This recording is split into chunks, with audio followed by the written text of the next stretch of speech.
Minasan, konnichiwa, Zamurai Engineer desu.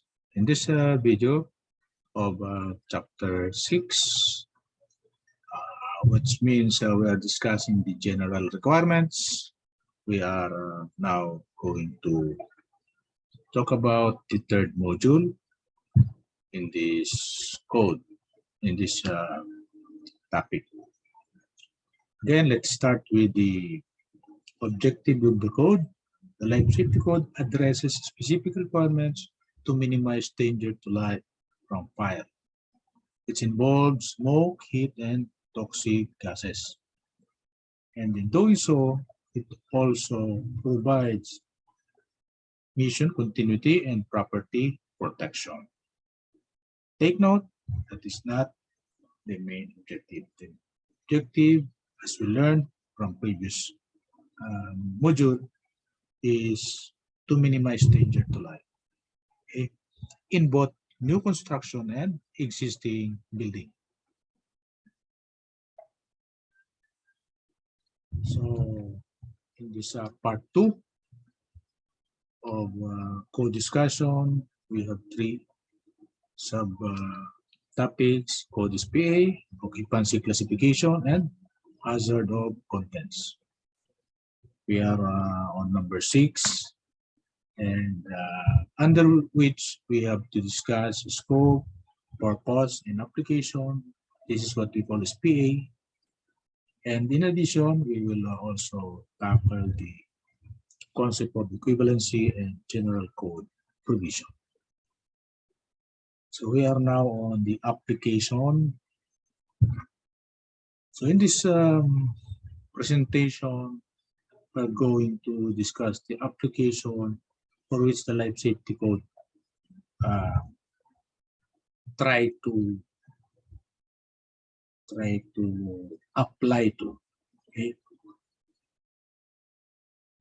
Okay. So and they are mandatory requirement in areas where this code is being used by the local authorities or the AHJ.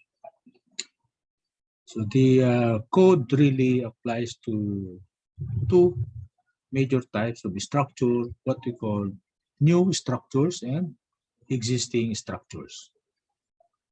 For the new structures, we are dealing with the requirements which are more open, more stringent, because codes will update every, for example, 3 years. In the United States, I know that codes are updating regularly, periodically 3 years. And there are special happening like pandemic, they may update it 5 years, okay? But more or less 3 to 5 years. That is the safe updating of code, meaning the code is getting more and more detailed. There are additional requirements and usually more stringent. More stringent meaning additional provision that must be satisfied are being written on the new version of the code. But also there are some instances that older provision which are obsolete is or are being taken out of the code also due to what? Sometimes they are not useful anymore because of new equipments, available technology, and so on. So, but generally requirements are often more stringent than the older code. And the only difference here is that since you are new structure, you have to use the latest version of the code, okay? The latest update, okay? And also for a new structure, they are less disruptive and more cost effective. Less disruptive because you know what will you install at the first instance, because the code is already there and you have to satisfy it. You can read out from the code, from the provision, what are the necessary, and therefore less disruptive. Okay. On the contrary, it is disruptive if the structure is already there for some time and there is a new code and you want to satisfy that new code, and therefore there is a impending disruption in the operation of some area or some parts of the building, wherein additional installation of structure, equipment, devices to be done with in order to satisfy the new requirements of the code. So there is a disruption. And again, more cost effective.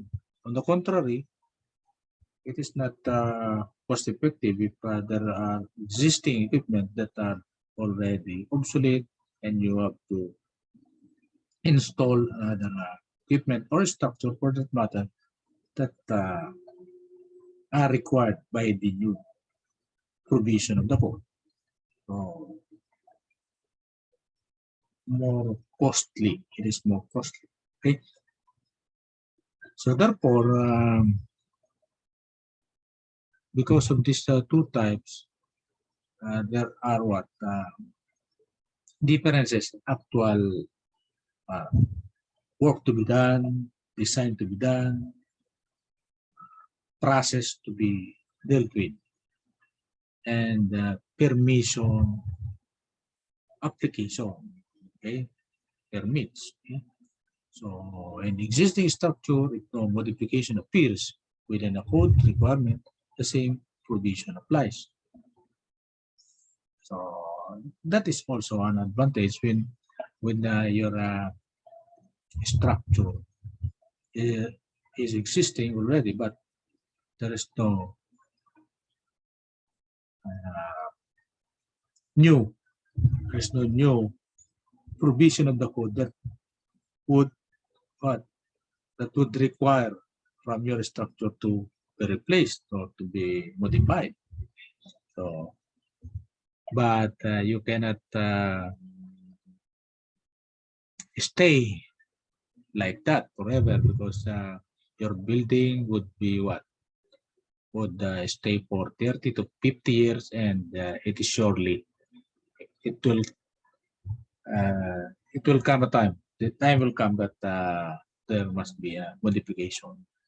Okay, 30 to 40 years, it's impossible that there's no modification. Okay, so therefore, it is also an advantage if there's no modification, but we cannot stay that way.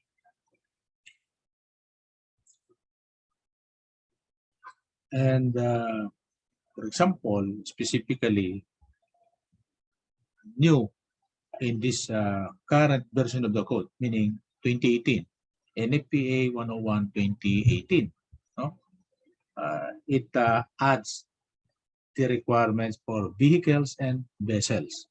Okay? Vehicles are those motorized equipment that are designed to transport goods and or human beings. Okay? And vessels are almost similar from vehicles, but mostly there is a connotation that it is for water, using vehicles in water. No, they are using the water, for example, sea, ocean, river, to travel, to move those goods and human beings, rather than the surface of the earth or the roads and highways. So that is the difference of vehicles and vessels. So if those vehicles and vessels are permanently fixed to a foundation, okay, there is a condition, no? Not all vehicles and vessels are under this code requirement. Only those who are fixed to a foundation, okay, and were subject to human occupancy, okay, another condition. If there are human beings that occupy it, okay, or occupied for purposes other than navigation, and they are occupied in other goal, other purpose, okay, not for navigation, not for transport. They are vehicles, but they are now staying in a fixed area and not therefore moving goods and products from one point to another. Okay, so that is the purpose of vehicle. Okay, but now it is not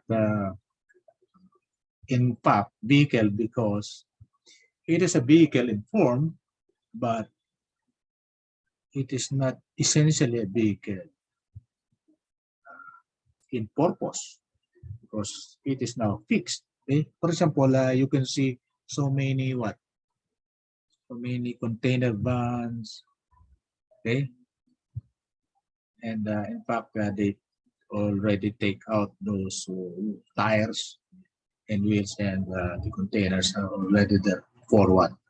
For occupancy, being an office, being a residential place. Okay? So those type of vehicles and vessels, okay,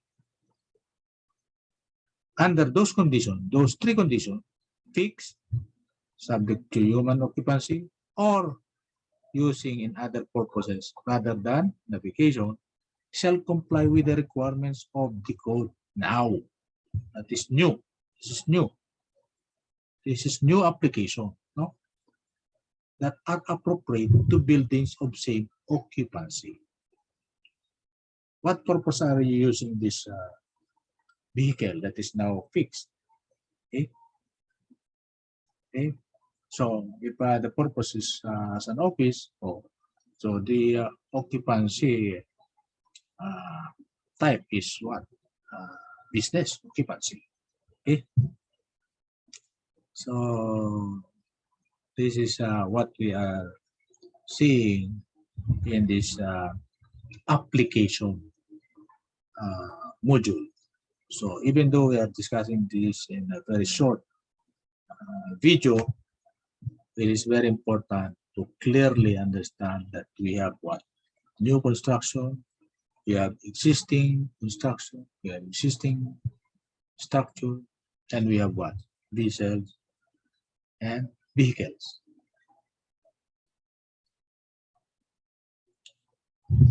And that is the last page. Again, thank you. Please like, share, and subscribe to our lecture tutorial videos. Please post and add for minimum sponsorship fee. Piso fund our advocacy. Okay, so 1 peso do not hurt anyone. So you can use our GCash for the purpose, and you can message us on the following contacts. Okay.